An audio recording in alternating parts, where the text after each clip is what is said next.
Assalamualaikum dan salam sejahtera kepada pensyarah yaitu Dr. Azizan. Tajuk kumpulan kami ialah adakah nilai moral seperti universal seperti kebenaran dan keadilan yang sama untuk semua atau adakah ia berubah mengikut budaya dan masyarakat?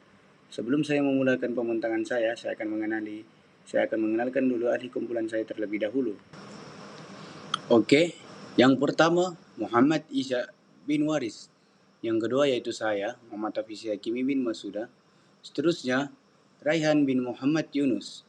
Dan yang terakhir, Muhammad Nazrizan Hidayat bin Zainal. Okey, yang pertama, pengenalan. Nilai moral merupakan kompas fundamental yang mengemudi perilaku manusia dan berfungsi sebagai kerangka rujukan dalam menentukan kualiti tindakan sama ada ia bersifat murni atau sebaliknya. Secara umumnya, morality tidak sekadar berdiri sebagai pilihan pribadi, malah ia merupakan standar atau prinsip yang membentuk sistem kepercayaan sesebuah komuniti dalam membezakan antara kebenaran dan ketabilan. Okey, seterusnya pandangan Bernard Gard. Morality umum, common morality. Seterusnya muncul daripada keperluan biologi dan sosiologi manusia untuk kelangsungan hidup. Seterusnya moral universal, merujuk kepada nilai-nilai fundamental yang melampaui batasan geografi, garis masa sejarah dan perbezaan ideologi. Okey, yang seterusnya iaitu dan yang terakhir prinsip seperti larangan. Seterusnya terhadap pembunuhan sewenang-wenangnya, konsep keadilan asas dan kewajipan melindungi golongan yang lemah, bukan sekadar pilihan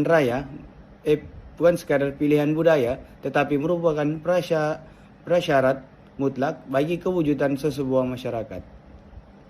Oke, baik. Seterusnya kita melihat pandangan Immanuel Kant dalam falsafah moral. Menurut Kant, morality berasaskan etika deontologi, yaitu sesuatu perbuatan dianggap betul atau salah, bukan berdasarkan akibat tetapi berdasarkan niat dan kewajiban moral individu ini. Ini bermaksud walaupun hasilnya baik, sesuatu tindakan tetap dianggap salah jika niat atau prinsipnya salah. Kant juga memperkenalkan konsep categorical imperative atau imperative categories. Konsep ini menegaskan bahawa sesuatu tindakan hanya boleh dianggap bermoral jika ia boleh dijadikan undang-undang sejagat dan diterima oleh semua orang tanpa pengecualian. Selain itu, prinsip sejagat ini menjadi asas penting dalam membentuk undang-undang antarabangsa serta piagam hak asasi manusia moden. Oleh itu, pemikiran Kant sangat mempengaruhi ideal moral universal yang kita amalkan hari ini. Baik, terusnya ialah moral universal dan kelestarian global. Kita lihat bagaimana moral universal berkaitan dengan kelestarian global. Moral universal menjadi asas kepada usaha mengekalkan keharmonian dan kelestarian tamadun global. Contohnya, prinsip hak asasi manusia diterima sebagai standar piawaian sejagat yang melindungi maruah dan hak setiap individu tanpa mengira bangsa atau budaya.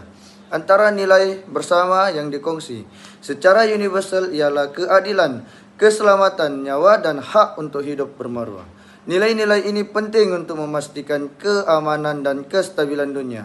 Namun, tanpa nilai bersama ini, dunia akan terdedah kepada konflik, kepentingan, ketidakadilan dan ketidakstabilan global.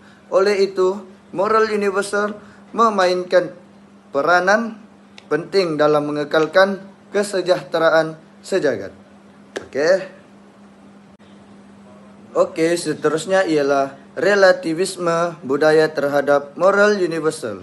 Walau bagaimanapun, konsep moral universal tidak terlepas daripada kritikan, terutamanya melalui relativisme budaya. Relativisme budaya berpendapat bahawa morality adalah konstruksi sosial, bukan sesuatu objektif atau sejagat. Ini bermaksud nilai moral berbeza mengikut budaya, sejarah dan konteks masyarakat. Nilai moral juga dipengaruhi oleh adat, resam, agam serta struktur sosiopolitik tempatan. Oleh sebab itu, apa yang dianggap bermoral dalam satu masyarakat mungkin dianggap tidak bermoral dalam masyarakat lain. Konsep ini turut dikaitkan dengan idea Folkway oleh W.J. Summer pada tahun 1906 yang menolak kewujudan kebenaran moral sejagat. Malah sesetengah pihak melihat moral universal sebagai satu bentuk imperialisme budaya, yaitu pemaksaan nilai satu budaya ke atas budaya yang lain. Kesimpulannya, perdebatan antara moral universal dan relativisme budaya menunjukkan bahwa isu moral adalah kompleks dan perlu dipahami dan pelbagai sudut. Sekian daripada saya. Baiklah, seterusnya saya akan membentangkan tentang kepelbagaian budaya dan nilai universal. Perkara ini dapat dibagikan kepada 4 poin.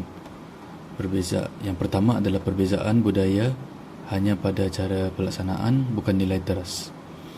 Ini dapat ditunjukkan di mana sebenarnya hanya berlaku pada cara pelaksanaan sesuatu amalan, bukan pada nilai teras yang mendasarkan perkara tersebut. Yang kedua, nilai asas manusia seperti kebaikan dan keadilan adalah sejagat.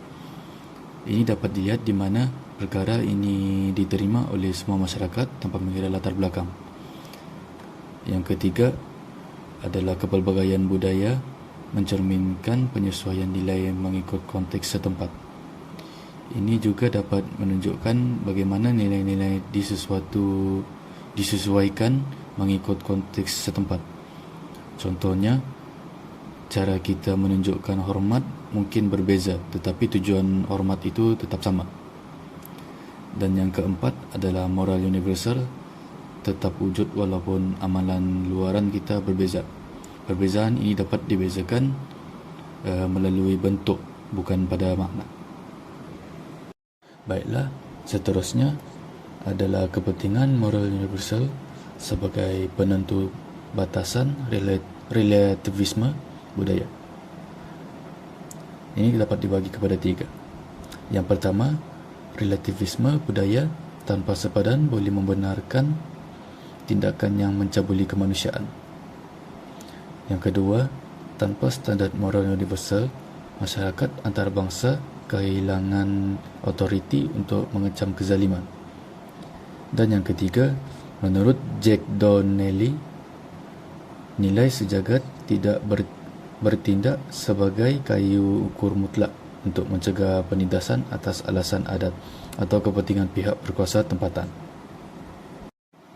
Baiklah, seterusnya kritikan terhadap moral universal, cabaran geopolitik dan sensitiviti budaya. Boleh dibagi kepada 4. Yang pertama, moral universal sering dikritik sebagai alat geopolitik oleh kuasa besar. Ini menimbulkan kebimbangan terhadap sosiopolitik, di mana ia hanya dilihat sebagai instrumen geopolitik oleh kuasa-kuasa besar. Yang kedua ialah istilah nilai universal didakwa digunakan untuk memaksakan ideologi, sistem politik dan standard etika dominan. Nilai universal juga sering dikali disalahguna sebagai topeng atau alasan untuk memaksa standard etika ke atas negara yang lebih kecil dan kurang berpengaruh. Yang ketiga, campur tangan atas nama keadilan, hak asasi boleh mengancam kedaulatan serta identiti tempatan. Seterusnya, menurut Wim Anthony Appiah, dalam cosmopolitanism, hal ini mencetuskan persepsi bahawa universalisme hanyalah satu bentuk imperialisme moral baharu yang mengancam keunikan identiti tempatan. Oke, pada slide seterusnya saya akan menerangkan pemurnian nilai universal antara prinsip, keadilan, dan cabaran pelaksanaan. Yang pertama, yaitu penyalahgunaan nilai universal oleh pihak berkepentingan tidak menafikan kebenaran prinsip nilai tersebut. Penyalahgunaan sesuatu konsep oleh pihak tertentu sering berpunca daripada kepentingan politik atau ekonomi. Namun, hal ini tidak boleh dijadikan alasan untuk menolak kewujudan atau kepentingan nilai universal itu sendiri, karena masalah sebenarnya terletak pada niat dan tindakan pelaksanaan, bukan pada nilai tersebut. Oke, yang kedua, kegagalan pelaksanaan nilai menunjukkan kelemahan aplikasi, bukan kecacatan pada prinsip keadilan itu sendiri. Seperti sistem perundangan yang disalahgunakan oleh individu. Kegagalan melaksanakan nilai universal secara adil mencerminkan masalah pada tahap pelaksanaan. Prinsip keadilan tetap relevan dan sah walaupun pelaksanaannya tidak sempurna. Oke, yang ketiga, nilai seperti keadilan dan kesetaraan perlu dimurnikan melalui dialog global yang inklusif yang bagi melindungi martabat manusia sejagat, yaitu dialog intelektual antara pelbagai masyarakat membolehkan nilai universal dinilai, diperbaiki dan disepakati bersama. Pendekatan ini memastikan nilai tersebut benar-benar berfungsi melindungi maruah manusia tanpa paksaan atau manipulasi geopolitik. Menurut tokoh yaitu Martha Nussbaum, beliau menegaskan bahwa nilai universal harus berpunca daripada pertimbangan rasional tentang keupayaan asas yang diperlukan oleh setiap manusia untuk hidup bermaruah. Pendekatan ini menolak dominasi kuasa dan menekan kepentingan hak individu secara sejagat. Pada slide berikutnya akan menerangkan atau membincangkan dialog antara budaya sebagai asas pembentukan moral universal yang inklusif.